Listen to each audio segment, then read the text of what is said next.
Hi friends, welcome back to Calm in the Chaos Homeschool. So today I'm going to be doing sort of a look inside this course here, Photography for Teens. This is by Film School for Teens. And so I have two daughters this year who are taking this photography course, and we just got started, so we've done a few lessons, and I just wanted to let you know how that's going and just give you a look inside of this course.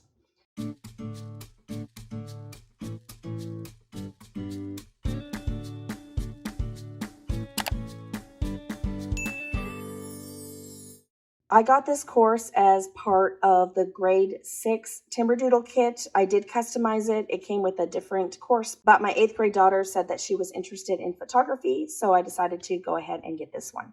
If you're interested in looking at this course further, I will link in the description box below a link to this course. All right, so first of all, this is the workbook for the course. It is an online course, so it comes with videos. I'm just going to show you inside of this workbook a little bit, and then I'm going to take you over into our course on the computer and give you a look inside there as well. This course, what I do like about it is they teach them how to use smartphones to take pictures, so no special equipment is needed. However, they do also give tips for if a child does have better equipment, or even suggestions on less expensive photography equipment if they want to go into this further. So here are the different parts of this course. We have section 1, the introduction and overview. Section 2, how to see the world like a photographer. Understanding lighting, understanding framing, understanding focus, working with subjects, adding movement, innovative photography, editing, retouching, editing, color grading, pro tips, and earning an income. And like I said, this can all be done from a smartphone. And so that is super helpful when it comes to the budget, when it comes to a course like this. So each section is pretty much laid out this way. So they have an introduction and overview. They have a video to watch for the lesson. They have some questions and answers or fill in the blanks to do. On the course, I will show you they have a quiz after they have watched this course. They have a few additional things, and then they have a quiz. So I'm having my kids sort of write down what they got for their quiz, since this is a high school course for my daughters. And then they have an assignment. So it says complete the assignment below. So the first assignment, this is what it looks like. It says go through your camera reel and choose 4 of your own photos that grab you emotionally. This can be a happy feeling or a relaxed feeling or even an anxious, sad, or excited feeling. Use the worksheet below to analyze what about the picture made an impact on you in a few sentences or bullet points. Answer the questions for each photo.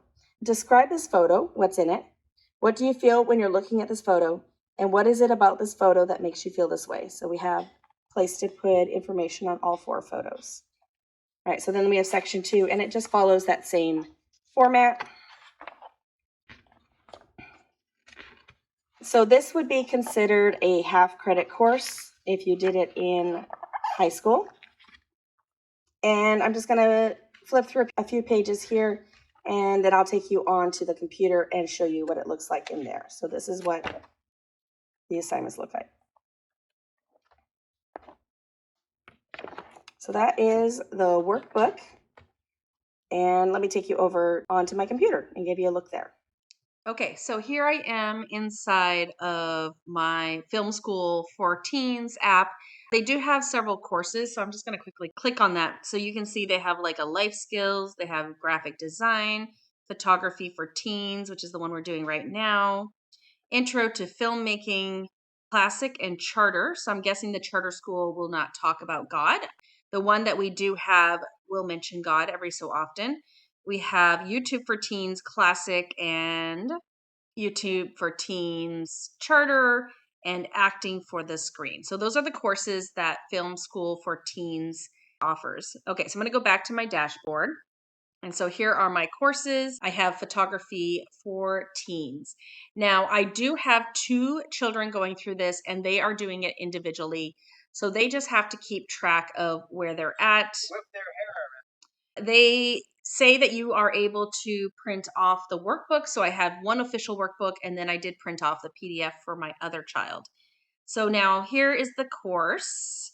There are 12 sections, as I showed you, and whoever is going the fastest has gone through these sections. So section 6 so far. And so in a section, here is typically what you might see here. So we have the lesson is 5 minutes. We have a workshop that's 14 minutes. There's bonus content.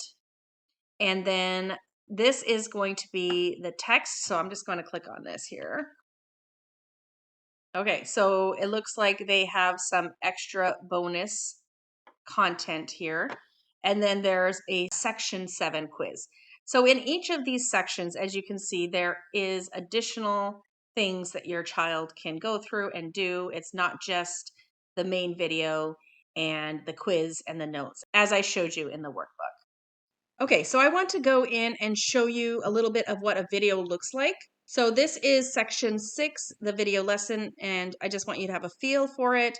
So I'm going to play it, but I'm going to play it in 1.5 speed, so you're aware that this is a speeded up version.